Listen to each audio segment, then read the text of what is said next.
We continue our trip into Louisiana. Our campground in Vicksburg, Mississippi was so close to the border. We found it kind of humorous how close we actually were.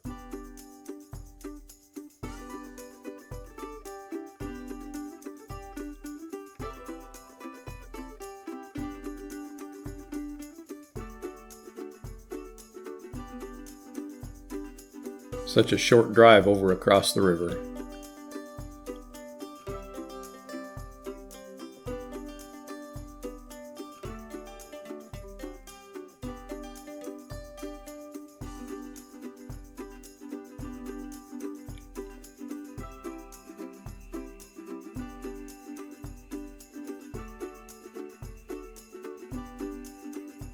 Mighty Mississippi is definitely a big river. And welcome to Louisiana.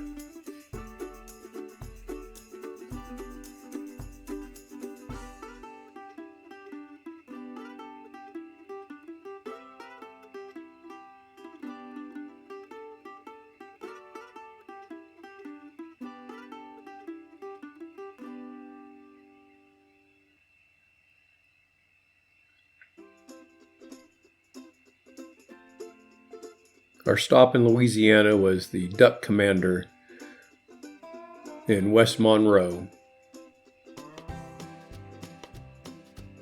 The show first aired in 2012, and I think I've seen just about every episode. Good, clean fun. I found it very humorous. Really enjoyed the show, and it was neat to see all the props from the show. That big, tall chair was from when Godwin had his medieval birthday party.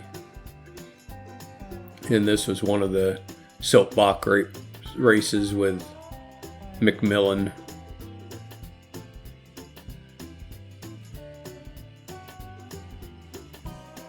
It was neat to see kind of the history of the family and how they grew up and the challenges they faced and the earlier years. And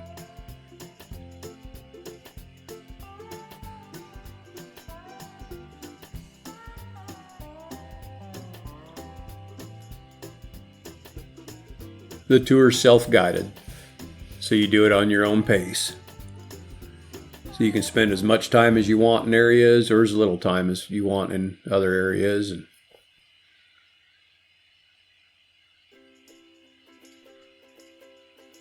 it was interesting to see that Phil was the starting quarterback when he was in college, and the second-tier quarterback was Terry Bradshaw, who went on to NFL fame. And of course, Cy, career military man.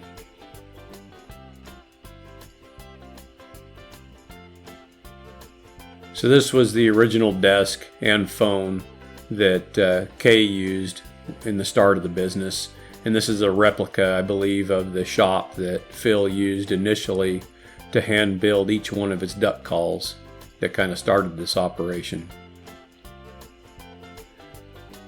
The duck call business was founded in 1972 by Phil Robertson, and it's since grown immensely.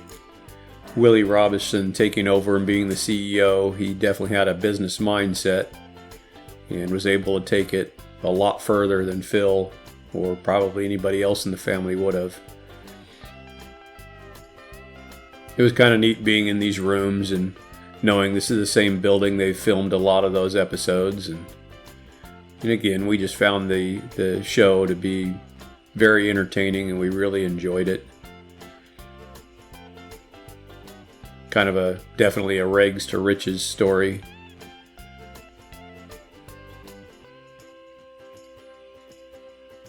Remember watching the episode where they made that humongous duck call for a world record, and it's since been broken by another group. They've built one even bigger than that.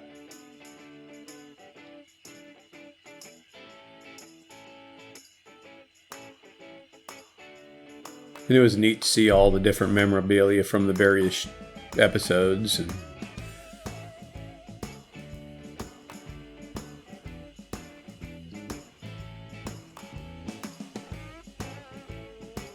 And they've also done a various amount of both duck hunting and deer hunting videos. I don't think I've seen any of those at all, but I know those have been a good success for them as well. Kind of got their name out there.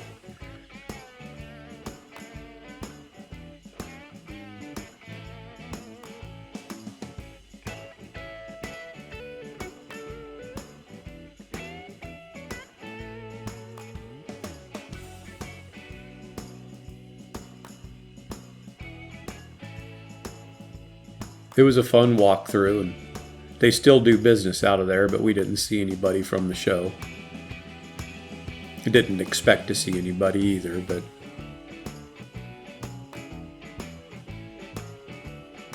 still a fun walkthrough and an enjoyable time. I would recommend it if you're in the area, just off the interstate, so it's easy to get to.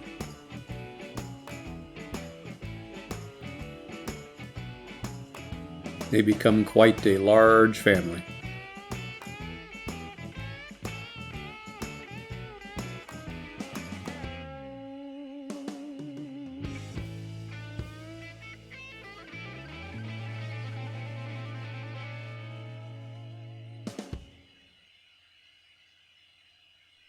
Definitely a fun stop.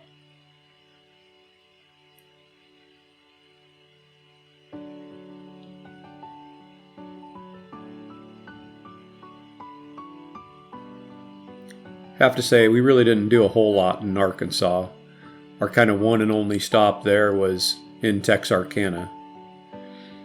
The post office / courthouse is one building, and oddly, it was purposely built on the state line between Texas and Arkansas. And it was built in 1933. And if I recall correctly, the judges that presided for the state level crimes actually are like the only ones in the country that are sworn in and able to deliver court rulings in either state. And also the third floor is a federal court building as well. But it's just kind of interesting that it was purposely built on the state line. And the state line literally runs through the middle of the post office library.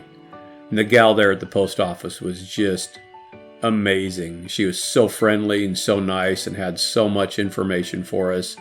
When she had no customers at the window, she actually came out into the lobby and was pointing things out and talking to us. She was wonderful. I wish I would have got her name so I could add it to all this. But a lot of this stuff is still original. The tables are both original. One of them, they had to replace the top glass. One of them, the glass top is still original. Love the architectural designs of even the mailbox doors, and just amazing how much was still original in the building from 1933. And the 1933 post office / courthouse was built on the site of the original that was built in the late 1800s. This is just a neat church we saw on our way walking back to our truck.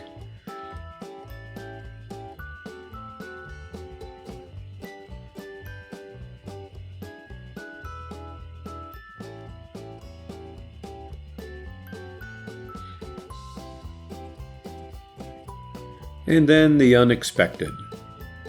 When we left on this trip, we had no intentions whatsoever of buying a new trailer. But as the trip progressed, I was kind of thinking a smaller, lighter trailer might be nice.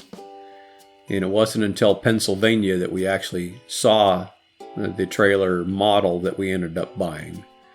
But this was completely unexpected and something we did not intend to do. Yep. So here we are with our trailer. It's been a good trailer. We like our trailer. we've decided to downsize. This is what we're going to. This is our new trailer.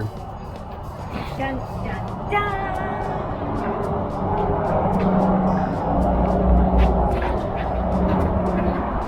Old. New.